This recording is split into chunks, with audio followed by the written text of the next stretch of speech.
नमस्कार। आज की अंतर्जालीय कक्षा में आप सभी का हार्दिक स्वागत है। हम बीए द्वितीय वर्ष के संस्कृत साहित्य के पाठ्यक्रम में निर्धारित मनुस्मृति का अध्ययन कर रहे हैं। इस स्मृति में कुल 12 अध्याय हैं। आपके पाठ्यक्रम में इसका दूसरा अध्याय निर्धारित है। इस अध्याय में कुल 249 श्लोक हैं।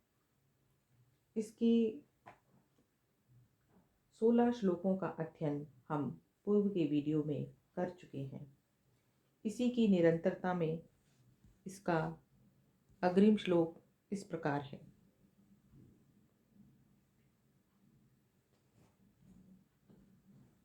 सरस्वती तृषद्वत्योर्देवनद्योर्यदन्तरं तं देव निर्मितं देशं ब्रह्मवर्तं प्रचक्षते।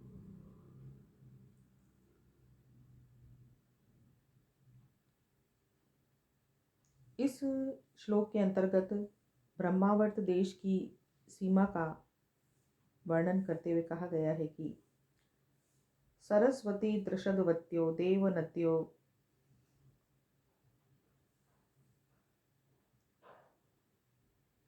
यत अंतरम, सरस्वती और दृषद्वती नामक देवताओं की नदियों के मध्य में तम देव निर्मितम देशम ब्रह्मावर्तम प्रचक्षते, उस देवताओं के द्वारा रचे गए देश को ब्रह्मावर्त कहते हैं।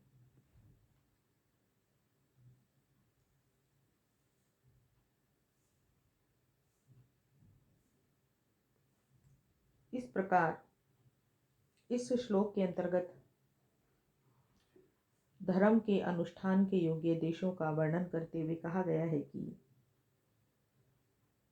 जो ब्रह्मावर्त देश है वह सरस्वती और दृषद्वती नामक देवताओं की नदियों के मध्य में स्थित है।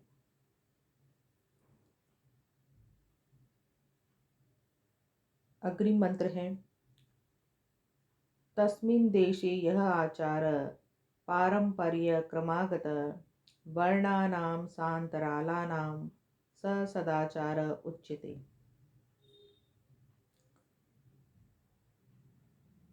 इस श्लोक के अंतर्गत ब्रह्मावर्त देश में निवास करने वाले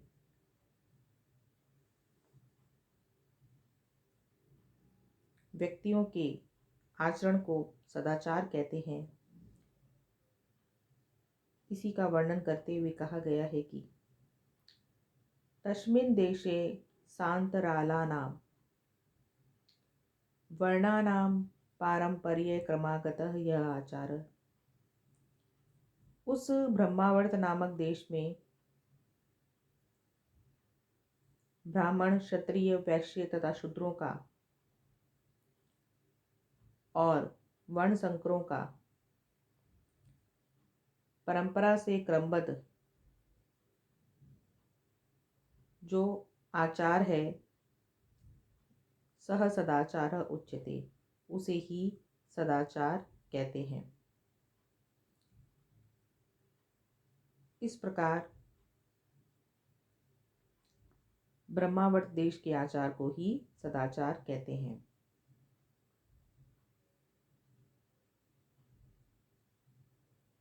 अब यहाँ पर एक प्रश्न उठता है कि वहाँ के विद्वानों के आचार को सदाचार माने या फिर सर्वसाधारण के आचार को सदाचार माने।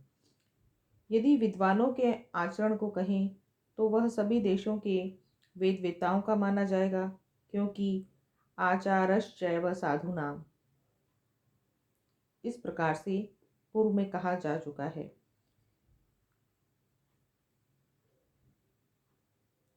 तो फिर यह श्लोक निरर्थक हो जाएगा। इसका समाधान यह है कि प्राचीन समय में ब्रह्मावर्त के निवासी प्राय परंपराया धार्मिक होने के कारण सदाचारशील होते थे, अतः इस देश के आचार को ही प्रधानता दी गई है। और इस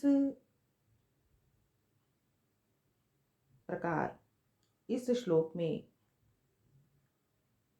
ब्रह्मावर्त देश के निवासियों के आचरण को सदाचार माना गया है। अगला श्लोक इस प्रकार है। कुरुक्षेत्रं च मतस्याश्च पांचाला शूरसैनिका ऐश ब्रह्म ऋषि देशो वे ब्रह्मावर्ता तदंतर।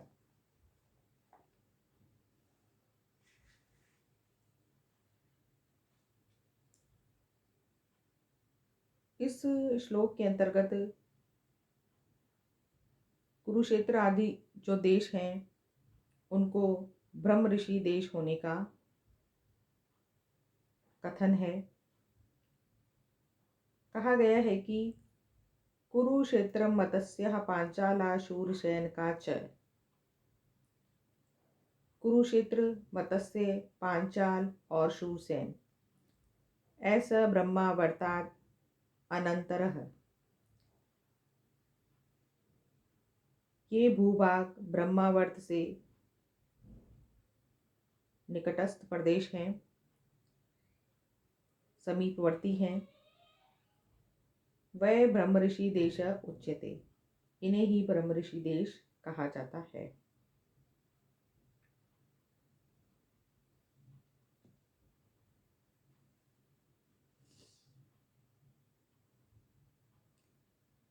इस श्लोक के अंतर्गत जो मत्स्य है इसे विराट देश भी कहते हैं। यह जयपुर के आसपास का भूभाग है।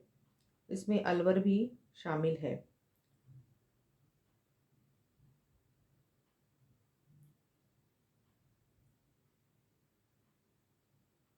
जो पांचाल प्रदेश है वह कान्यकुब्ज या कन्नौज है। पांचाल प्रदेश हिमालय तथा चंबल से सीमित एक प्राचीन देश है जो गंगा के दोनों ओर स्थिर था। यहाँ के राजा द्रुपद थे। शूरसेन देश का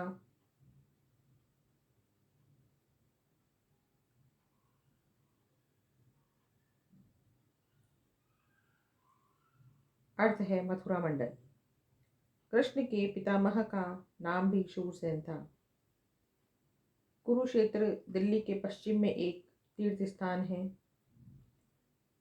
यहाँ पर कौरवों और पांडवों का इतिहास प्रसिद्ध युद्ध हुआ था। इसे कुरु जांगल भी कहते हैं। कुरु प्रदेश आधुनिक दिल्ली के आसपास का प्रदेश कहलाता है और कुरु राज का अर्थ दुर्योधन तथा कुरुव्रत भीम की उपाधि है।